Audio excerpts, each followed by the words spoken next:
Assalamualaikum warahmatullahi wabarakatuh. Saya Miftahul Jana dengan NPM 22012151. Di sini saya akan menjelaskan bagaimana sih bedanya penempatan CSS yang dikategorikan menjadi 3, yaitu inline, internal, dan eksternal. Jadi di sini kita bisa lihat untuk file inline sendiri itu cukup pendek. Kita bisa melihat perbedaannya itu pada kalau misalnya inline untuk style CSS-nya sendiri itu berada di HTML. Jadi mereka tergabung dan diletakkan pada satu line yang sama atau satu baris yang sama. Kita bisa tahu ya kalau misalnya H1 itu bisa digunakan pada HTML. Namun ada objek baru nih, namanya style. Style text elegant center. Berarti teksnya tengah. Warnanya hijau. Baru tulisan judulnya, misalnya galeri gambar zigzag gitu. Sebelumnya di HTML nggak ada, karena itu adalah bagian dari CSS. Nah, berarti CSS itu berada pada satu line yang sama dengan HTML. Itu yang dinamakan dengan inline versi atau cara penulisan CSS pada inline versi misalnya. Nah, kemudian kita bisa lihat juga bukan hanya pada judul, kita juga bisa ngasih stylenya itu pada hal lainnya. Misalnya kayak pada gambar, image dengan kita ngasih search-nya atau gambar image-nya, kemudian keterangannya seperti biasa, lalu ada di bawahnya atau bisa dalam satu baris yang sama itu kita atur stylenya, posisinya gimana, terus kayak untuk topnya berapa, right-nya berapa, tinggi, panjang, seperti itu. Hasilnya gimana? Hasilnya itu seperti gambar yang saya tunjukkan ini. Nah, di sini ada tulisan inline. Jadi ini adalah tampilan website dari cara kita menempatkan kategori pada inline. Nah, kita bisa lihat di sini kan ada 3 kategori tadi. Di sini inline-nya itu seperti ini tampilannya. Kemudian inline untuk yang lainnya yaitu internal bagaimana? Itu dia seperti ini. Lalu untuk yang eksternal seperti apa? Seperti ini. Jadi tidak ada bedanya. Di sini saya akan menjelaskan bagaimana perbedaan penempatannya. Jadi dengan cara pengkodingannya berbeda-beda, kita masih bisa menampilkan dengan satu hal yang sama. Nah, kita masuk ke bagian apa sih fungsi atau kapan kita menggunakan inline ini. Nah, kita bisa lihat ya, kalau misalnya kita habis menuliskan sesuatu nih seperti heading, di situ kita menuliskan stylenya. Nah, kemudian ada juga untuk div-nya, kita juga punya stylenya. Jadi apa? Jadi kita bisa kesimpulan bahwa setiap bagian itu punya style yang berbeda-beda. Jadi di sini fungsinya berarti kalau misalnya kita mau ngasih satu style aja nih buat satu kategori, kita menggunakan inline. Tapi ada satu yang harus kita perhatikan, bahwa kita tidak bisa menggunakan inline untuk codingan yang panjang atau codingan yang mungkin lebih kompleks. Kenapa? Karena jika ada yang harus kita ubah atau jika ada perbaikan, itu akan sangat merepotkan dalam kita mencari atau mengodingkannya kembali. Karena apa? Dalam satu HTML dan CSS, jika kita menuliskannya dalam satu halaman saja, dan jika websitenya itu panjang, itu akan memakan ratusan line, dan itu sangat tidak efektif untuk kita gunakan. Nanti kita akan lihat bagian mana sih yang sebenarnya efektif dalam penulisan CSS dan HTML. Nah, kita kembali ke materi, dan di sini saya akan menjelaskan bagian kedua, yaitu bagian internal. Nah, di sini apa yang beda? Coba kita perhatikan sekali lagi. Inline, dia berada di dalam body, yang mana berarti dia masih di dalam HTML, di dalam bodinya. Headnya juga nggak masuk. Tapi kalau misalnya di internal, dia-nya itu masuk ke bagian head. Jadi dia berada di head. Lalu kita lihat bodinya isinya apa? Bodinya isinya HTML. Nah, ini bedanya. Kalau misalnya di inline, dia mereka HTML dan CSS dia berada di body.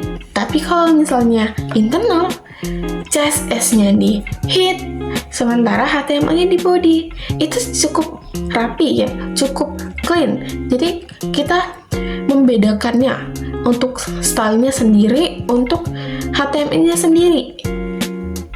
Di sini kita juga bisa lihat ada cara penulisan yang berbeda. Kalau sebelumnya kita cuma melihat beberapa baris aja, lalu ini tiba-tiba kita melihat seperti dikelompokkan. Nah, apa fungsinya? Gini, di sini ada di setelah tag style. Style itu style emang menciri ciri khas dari CSS sendiri. Nah, habis setelah itu kita ada menuliskan H1, heading 1. Tapi kita ada membuka Kurawa dan menuliskan seperti teks elegannya, colornya, yang mana itu merupakan bagian dari CSS. Jadi kita bisa ngambil kesimpulan ya, kalau misalnya dalam suatu fungsi atau suatu objek, kita bilangnya objek aja ya, atau kelas. Dalam suatu kelas yang kita bilang ini kelas untuk heading 1. Nah, itu dia ada di dalamnya berisi kriteria apa sih, atau aturan-aturan, atau apa yang harus diterapkan pada setiap heading 1. Jadi kalau misalnya setiap kita pakai heading 1, aturan itu atau style itu atau CSS itu akan diterapkan pada H1. Jadi itu fungsinya. Di sini bukan hanya H1, kita juga melihat nih ada yang .gallery container. Cuma masalahnya itu ada dua, get gallery container, image. Jadi ada dua. Jadi itu apa? Yang pertama, gallery container yang mana dia sebagai subclassnya nih. Nah, karena dia tidak memakai embel-embel apapun, jadi dia benar kelas yang mencakup keseluruhan. Jadi nggak hanya mengatasi image, dia juga mengatasi yang lainnya. Asalkan HTML itu berada di kelas gallery container, maka aturan-aturan di gallery container atau di kelas gallery container dia akan diterapkan. Kemudian gallery container image, mungkin kita mau menetapkan image yang berbeda. Kita mau menetapkan untuk di dalam kelas gallery container, khususnya bagian image, aku mau seperti ini. Habis itu kita menuliskan seperti apa sih kriterianya, atau seperti apa CSS-nya. Misalnya kita bisa menuliskan tingginya berapa atau panjangnya berapa, seperti itu. Kemudian setelahnya kita bisa melihat untuk kelas .image1, .image2 sampai .image5. Nah, apakah penulisan kelas ini ada memiliki aturan? Tentu ada, seperti harus terhubung dan menggunakan huruf-huruf yang dapat dibaca, tidak spasi, seperti itu. Karena apa? Fungsi dari kelasnya sebenarnya adalah untuk mempermudah kita menggunakan. Jadi ini sebagai template. Kalau misalnya saya ingin menggunakan kelas ini untuk aturan ini, jadi kita tinggal hanya memanggilnya saja. Jadi ini bisa digunakan lebih dari satu komponen.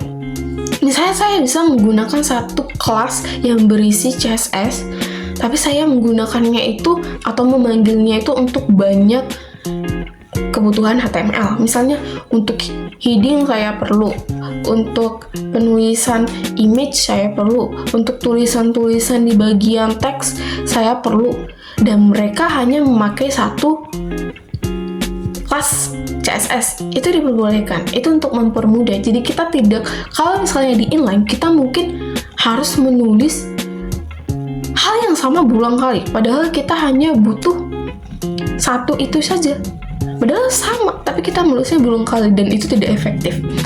Nah, di sini dimasuk tag body itu ada H1. Kita kalau misalnya di inline sebelumnya di H1, setelahnya kita pasti akan klik style. Tapi di sini tidak. Karena apa? Karena kita sudah tetapkan nih di hit sebelumnya, kalau misalnya setiap H1 kita sudah memiliki aturan CSS-nya. Kemudian untuk di sini bagian div class. Nah, div class sama dengan gallery container. Kenapa hal itu dilakukan? Itu untuk memanggil si kelas dari CSS-nya. Jadi kita memanggil kelas yang udah kita buat dengan aturannya sendiri, sehingga aturan itu ditetapkan pada kelas yang kita panggil, pada objek yang kita panggil. Di sini div, habis itu kita memanggil kelas gallery container. Berarti di div ini template atau fungsi-fungsi atau aturan-aturan pada kelas gallery container itu diterapkan. Jadi kalau misalnya di bagian ini semua aturannya, baik warna, baik panjang tulisan, ukurannya, itu dia ditetapkan selama kelas itu dipanggil. Nah, di sini kita bisa lihat kayak biasanya image, biasanya kita akan menampilkan shotnya atau gambar dari yang mau kita tampilkan. Kemudian outnya itu untuk keterangannya. Nah, ada baru nih kelasnya.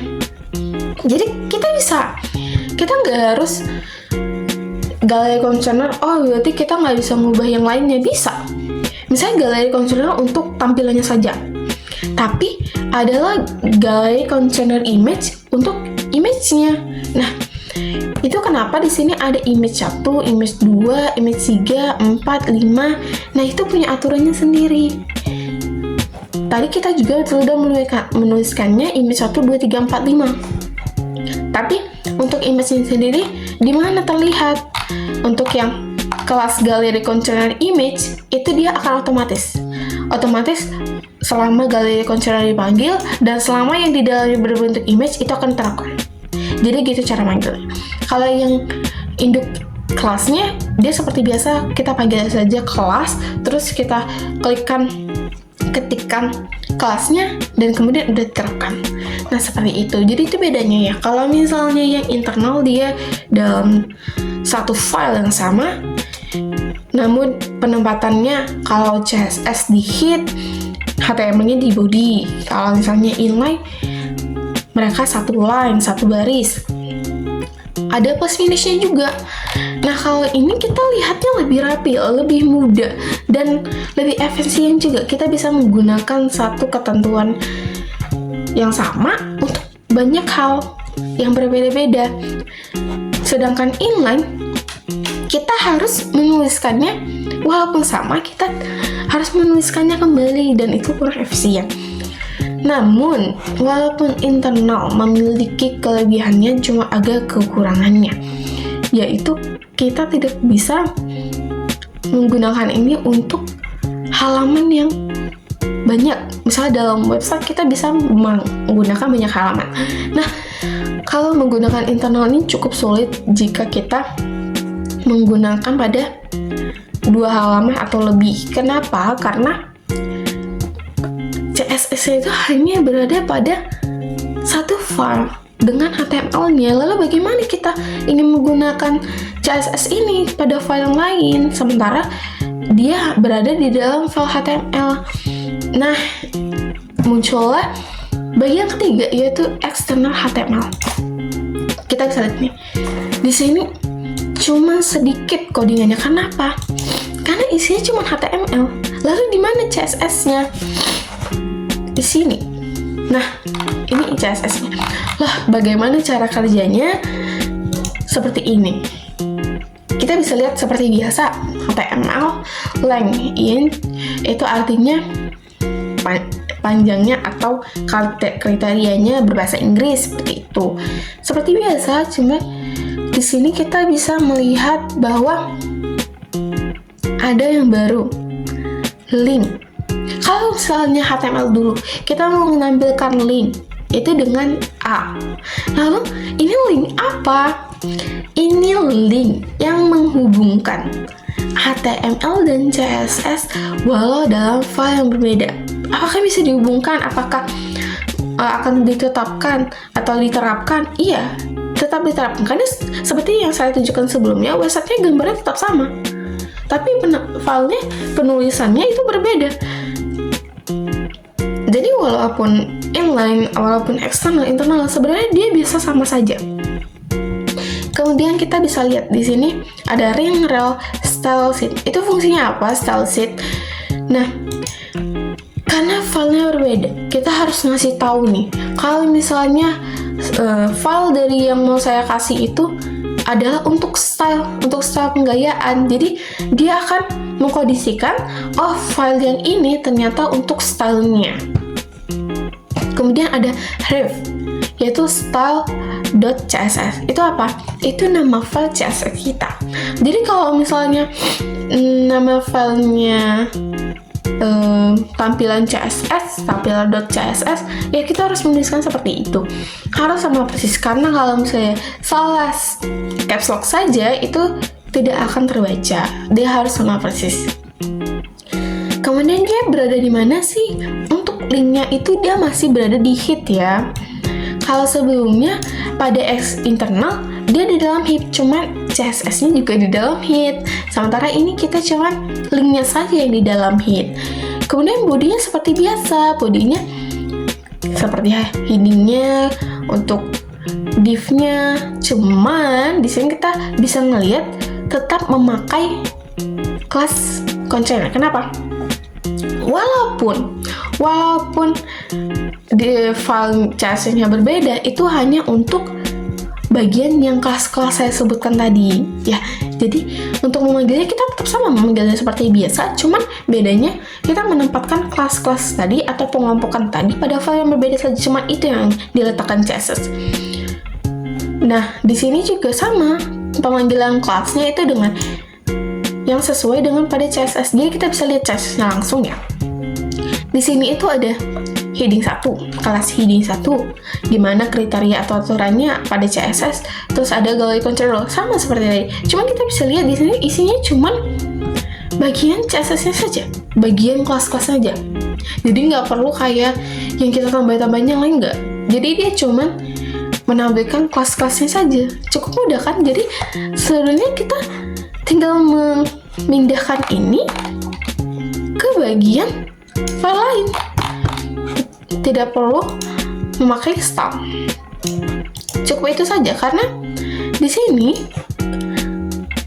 kita cuma perlu menampilkan linknya. Seperti itu.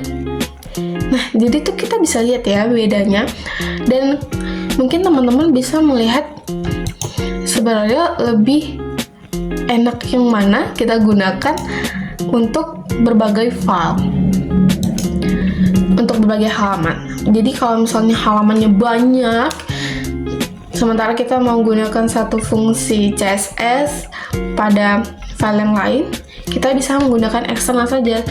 Dan sebenarnya lebih dianjurkan style CSS atau file CSS dan file HTML itu dipisah saja. Kenapa?